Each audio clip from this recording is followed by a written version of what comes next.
मैं 14 साल का था जब मालकिन मुझे अपने घर ले गई थी।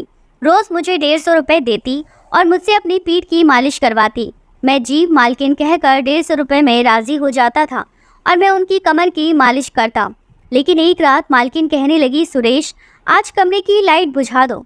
मैंने खामोशी से लाइट ऑफ कर दी। मेरे होश उड़ गए जब मालकिन, मेरे हाथ बुरी तरह से कांप रहे थे। मैं जिस उम्र से गुजर रहा था, यह दौर एक लड़की के लिए बहुत अहम होता है। ऐसे में किसी की कमर की मालिश करना मेरे लिए किसी आजमाइश से कम नहीं था। जब मालकिन अपनी कमर की मालिश के लिए बोली तो कुछ देर तो मैं हैरत से देखता रह गया था। मैं यह काम कैसे कर सकता था? यह बात बहुत शर्म की थी। लेकिन मेरे पापा ने कहा था कि मालकिन की किसी बात का इनकार मत करना, बड़ी रहम दिल औरत है। अगर तुमने उनके दिल में जगह बनाई तो तनख्वाह से ज़्यादा पैसे भी दे देगी। उन्होंने मुझे पैसे दे दिए थे, वो पूरे 150 रुपये थे, और कहा ये पैसे सिर्फ तुम्हारे हैं। मैं खुश भी हुआ था, लेकिन जब उन्होंने कहा कि मेरी कमर पर तेल की मालिश कर दो तो मैं दंग रह गया था और उनका मुंह ताकने लगा कि वो कैसे एक लड़के से मालिश करवा सकती थी। मैंने कुछ ना कहा, लेकिन मैं उस वक्त बहुत बुरी तरह से घबरा गया था। वो मुझे अपने कमरे में ले गई और फिर बेड पर लेट गई और मुझसे कहने लगी कि उनकी कमर पर तेल लगा दो। जब मैंने उनकी कमर से कमीज़ ऊपर की तो एकदम से आंखें बंद कर ली। जो तेल उन्होंने मुझे दिया, मैंने वो बंद आंखों से हाथ पर ज़रा सा लिया और उनकी कमर पर लगाने लगा। मेरी कोशिश यही थी कि सारा फोकस अपने काम पर करो। मैंने अपनी नज़रों को एक बार भी उनकी कमर की तरफ नहीं उठाया, बस नज़रें झुकाए उनकी मालिश करता रहा। मुझे याद आने लगा कि जब मैंने यह काम करना शुरू किया था, शुरू के दिन के मुताबिक, जैसे ही मालकिन के कमरे में दाखिल हुआ तो मुझे मालकिन आज कुछ बदली हुई सी महसूस हो रही थी। मुझे लगा उनकी रंगत कुछ अजीब सी हो रही है और उनका चेहरा भी पसीने में डूब रहा था। वो गठरी सी बनी हुई पता नहीं क्या कर रही थी। मुझे देखते ही झटके से सीधी हुई और मुझसे नजरें चुराने लगी। मैं कुछ हैरत से मालकिन को देख रहा था। मैंने कहा, मालकिन क्या ठीक है आप? घबराई हुई क्यों है? मेरे लहजे में खुद ब खुद सहानुभूति और नमी सिमट आई थी। मैं मालकिन के दिल से इज्जत करता था और मुझे उनकी गहरी फिक्र थी, क्योंकि वो मेरी मालकिन ही नहीं बल्कि मेरे लिए बहुत अच्छी औरत थी। कम उम्र से ही उन्होंने मुझे सहारा दिया था और मेरी डूबी ज़िंदगी को खुशहाल में बदलने में मालकिन का एक अहम किरदार था। मुझे परवाह नहीं थी कि बदले में उन्होंने मुझसे चाहे जैसा भी काम लिया था, मगर उनके लिए पैसे से मेरी ज़िंदगी बदल गई थी। मेरे घर के हालात बदल गए थे। मेरे सवाल पर मालकिन ने नहीं में सिर हिलाते हुए मुझे तसल्ली दी और वह बिल्कुल ठीक थी, मगर उनके अल्फाज मालकिन के चेहरे से साफ जाहिर हो रही थी। वह कुछ मुझसे छुपा रही थी और उनको उस वक्त कोई परेशानी हो रही थी। कई महीनों तक उन्होंने मुझे अपने घर के काम करवाए थे। आज पहली बार जब मालिश के लिए कहा तो तुम्हें बुरी तरह से घबरा गया। वह पूरे घर में अकेली रहती थी, ना पति और ना ही कोई औलाद। यह बात सुनकर पहले तो मैं खामोश हो गया, लेकिन आज मैंने मालिश कर दी थी, लेकिन पूरा वक्त मेरे हाथ पूरी तरह से कांप रहे थे। मुझे लगा मालकिन बस एक ही दिन ऐसा करवाएगी, लेकिन अब वो तो रोज़ ही मुझसे मालिश करवाने लगी थी। मुझे मालकिन के किसी काम से भी झिझक महसूस नहीं होती थी, क्योंकि वो आम नियत के साथ मुझसे कहती थी। लेकिन मैं अकेले में जब उन्हें मालिश करता तो मुझे बेचैनी सी महसूस हो रही थी। एक अजीब बात यह भी थी कि जब से मैंने मालकिन की मालिश शुरू की थी, मालकिन बड़ी मेहरबान नज़रों से मुझे देखने लगी थी। मुझे पहले 150 रुपये देती थी, लेकिन अब तो 300-400 दे देती थी। न जाने मुझे उनकी ये मेहरबानी खटकने लगी थी। आज भी मैं रोज़ाना की तरह मालकिन की मालिश करने के लिए उनके तेल की शीशी उठाई। मैं खुद 14 साल की उम्र से मालकिन की कमर की मालिश कर रहा था। शुरू में मुझे ये काम बहुत शर्मिंदा करता था और उलझन भी महसूस कराता था। मुझे मालकिन पर गुस्सा भी आता था कि वो ना जाने मुझे कैसे काम देती है, मगर मेरी मजबूरी थी, क्योंकि मुझे पैसे चाहिए थे और मालकिन मुझे रोज़ाना उस काम के बदले 150 रुपये देती थी। इसीलिए मैं खामोशी से मालकिन उनका ये काम करता रहता था। मुझे तो बहुत बाद में यह बात खुली थी कि मालकिन मुझसे यह काम क्यों लेती है। मैं मालिश करने के लिए तेल की शीशी उठाकर मालकिन के बिस्तर पर बैठा तो अचानक मालकिन मुझसे बोली कि सुरेश आज लाइट ऑफ कर दो। मैं चौंक कर मालकिन को देखने लगा। मुझे गड़बड़ी का एहसास हो रहा था, मगर मालकिन कुछ बताने को तैयार नहीं थी। फिलहाल मैंने लाइट ऑफ कर दी और अंधेरे में अंदाजे से चलता हुआ मालकिन के बिस्तर पर पहुंच गया था। अचानक अंधेरे में मुझे एहसास हुआ कि मालकिन बिस्तर पर लेटी हुई है। मैं भी मालकिन की तरफ हाथ बढ़ाता कि मालकिन ने रोक दिया और मेरे हाथ पकड़कर मुझे एक बात कही और मेरे होश उड़ गए। मेरा दिल पूरी तरह से धड़कने लगा था। मैं अपनी जगह पर बैठा का बैठा रह गया था। मेरे लिए हरकत करना मुश्किल हो रहा था। मैं मालकिन की बात सुनकर अंदर तक हिल गया था। मैं पंजाब के गांव में रहता था। मेरा घराना बहुत गरीब था। मैं 14 साल का था, इसीलिए काम ढूंढना या कमाना मुश्किल था। मैं बरसों से अपने माँ बाप को मुश्किल से ज़िंदगी गुजारता देख रहा था। वो तंग दृष्टि के शिकार थे और मैं उनकी मदद भी नहीं कर पा रहा था। मेरा बस चल रहा था कि किसी तरह पैसे जमा और पैसे कमा करके उनके आगे दुनिया की हर चीज़ का ढेर लगा दूं। मैं कामयाब इंसान बनकर अपने माँ बाप की मदद करना चाहता था और उन्हें अच्छी ज़िंदगी देना चाहता था। इसीलिए पढ़ाई करना मेरा ख्वाब था, क्योंकि मैं जानता था मैं पढ़ाई हासिल करके ही कामयाब हो सकता हूँ। मगर मेरे पास पढ़ाई हासिल करने के लिए भी पैसे नहीं थे। हमारे घर में खाना पीना ही बहुत मुश्किल से होता था, लेकिन मैं जानता था कि अगर मैं अपना शौक़ जाहिर कर लेता तो यकीनन मेरे माँ बाप अपनी ज़िंदगी को मुश्किल में डाल कर भी मुझे पढ़ाते। और मैं इतना खुदगर्ज नहीं था। मैंने अपना शौक़ अपने अंदर ही दबा लिया था और यह बात मुझे और भी ज़्यादा उदास करती थी। यह उन दिनों की बात है जब मालकिन मेरी ज़िंदगी में आई थी। मालकिन बड़ी उम्र की औरत थी और अकेली रहती थी। उनके पति ने उनको तलाक दे दिया था और उनकी कोई औलाद भी नहीं थी। मालकिन के पास बहुत पैसे थे, मगर वो तनहा रहती थी। उनकी बहुत सी ज़मीन हमारे गांव में थी। मालकिन का अपनी ज़मीनों पर कोई ज़रूरी काम पड़ गया था। उनका हमारे गांव में आना हुआ तो उन्होंने मुझे घूमते हुए देखा और मुझसे पूछा कि मैं स्कूल क्यों नहीं गया और पढ़ता क्यों नहीं हूँ। मैंने उदासी से उन्हें अपने हालात बताई और कहा कि मैं अपने हालात की वजह से नहीं पढ़ सकता। अगर मैं तालीम हासिल कर लूँगा तो घर में खाना पीना ख़त्म हो जाएगा। मेरी बात पर मालकिन किसी गहरी सोच में डूब गई और फिर मेरे घर आकर मेरे माँ बाप से बात की और कहा कि उन्हें घर में छोटे मोटे काम के लिए मेरी उम्र की लड़की की ज़रूरत है।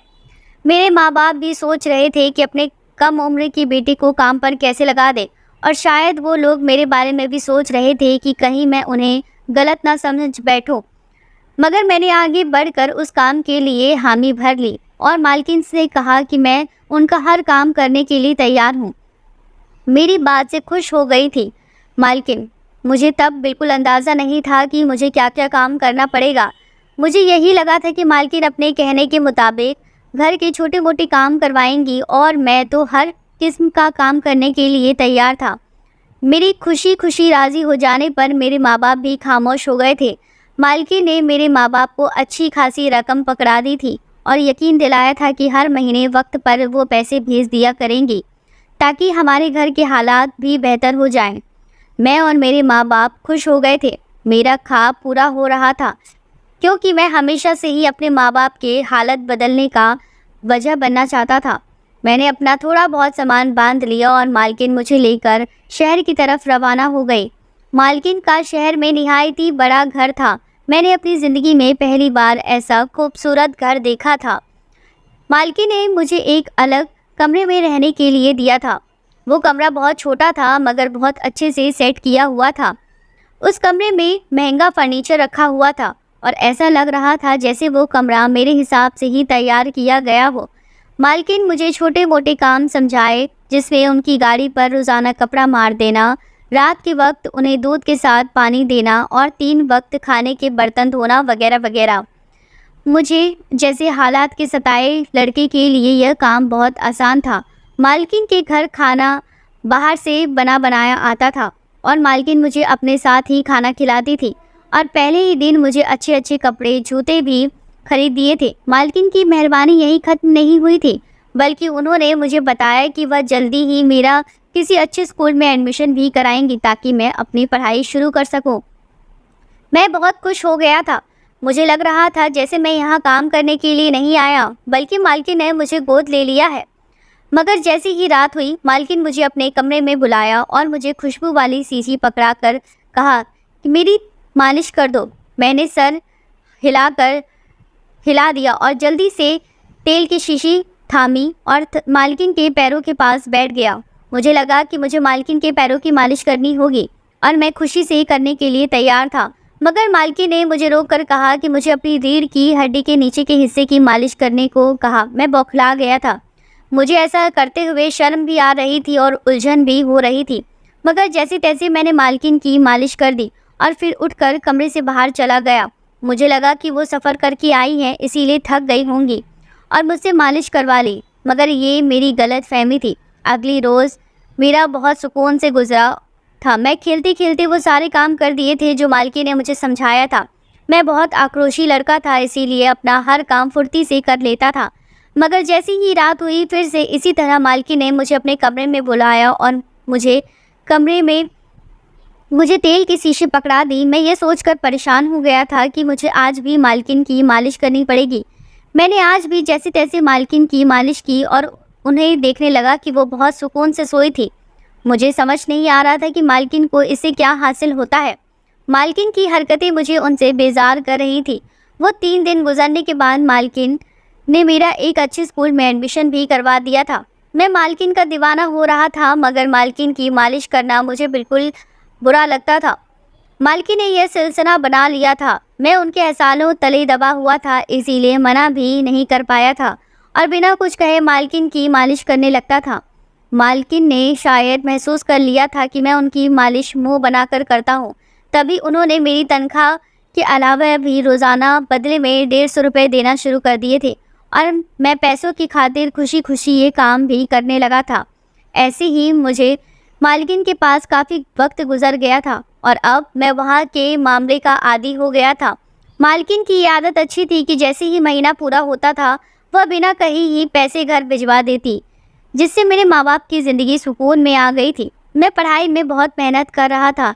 एक रोज़ काम के मुताबिक मैं मालकिन की मालिश करने के लिए उनके कमरे में गया तो मालकिन मुझे गौर से देख रही थी और फिर बोली कि मैं जानती हूँ तुम्हें मेरा ये काम करना बहुत बुरा लगता है, मगर मैं मजबूर हूँ, इसीलिए तुम्हारे मुंह बनाने के बावजूद मैं तुमसे ये काम करवाती हूँ।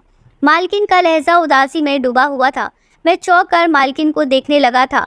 मेरी नासमझी पर मालकिन ने मुझे अपनी मजबूरी बताई। मैं उन्हें देखता ही रह गया और शर्मिंदगी से मेरा बुरा हाल होने लगा। मालकिन ने बताया कि उन्हें रीढ़ की हड्डी की समस्या है, जिसकी वजह से वो रात को मालिश किए बिना सो नहीं पाती थी। इस काम के लिए मालकिन ने नर्स लड़कियां भी रखने को तैयार थी। कोशिश की थी, मगर सभी कोई न कोई बहाना करके कभी जल्दी मालिश कर देती तो कभी मालिश किए बिना ही चली जाती। मजबूर होकर मालकिन ने मुझे ही काम पर रखा था और मुझ पर इतने एहसान कर दिए थे ताकि मैं उनकी मालिश करने के लिए मना ना कर पाऊँ। मालकिन इतना बताकर खामोश हो गई थी। मैं मालकिन के बाद की बुरी तरह से शर्मिंदा हो गया था। मुझे अपने रवैये पर अफसोस हो रहा था। जिस औरत ने मुझ पर इतने एहसान किए थे, मैं उस एहसान का बदला भी नहीं उतार पा रहा था। उस रोज़ के बाद मैंने पूरे दिल से मालकिन की मालिश करता था और कभी मुंह नहीं बनाता था। मालकिन मुझसे खुश रहने लगी थी। अब मैं जवान हो गया था और मालकिन बुढ़ी हो चुकी थी। एक रोज़ मैं मालकिन की मालिश करने के लिए कमरे में गया तो कमरे की लाइट ऑफ थी। बस कमरे में हल्की सी रोशनी की बल्ब जल रही थी। मालकिन की हालत बहुत ख़राब लग रही थी। मेरे पूछने पर भी मालकिन बताने को तैयार नहीं हो रही थी। मेरे बहुत ज़ोर देने पर मालकिन ने मेरा हाथ थाम कर मुझसे कहा कि आज मेरी तबीयत बहुत ख़राब हो रही है और मुझे सोने में तकलीफ़ हो रही है। मुझे लगता है मेरा वक्त करीब आ चुका है। मालकिन की बात सुनकर मुझे खुद ठंडे पसीने आने लगे थे। मैं चुपचाप बैठा था। मालकिन बोली कि तुम्हारी अच्छी नीयत ने मेरा दिल जीत लिया है। अगर मेरा कोई बेटा होता तो तुम जैसा ही होता। तुम्हें अपना बेटा ही समझती हूँ।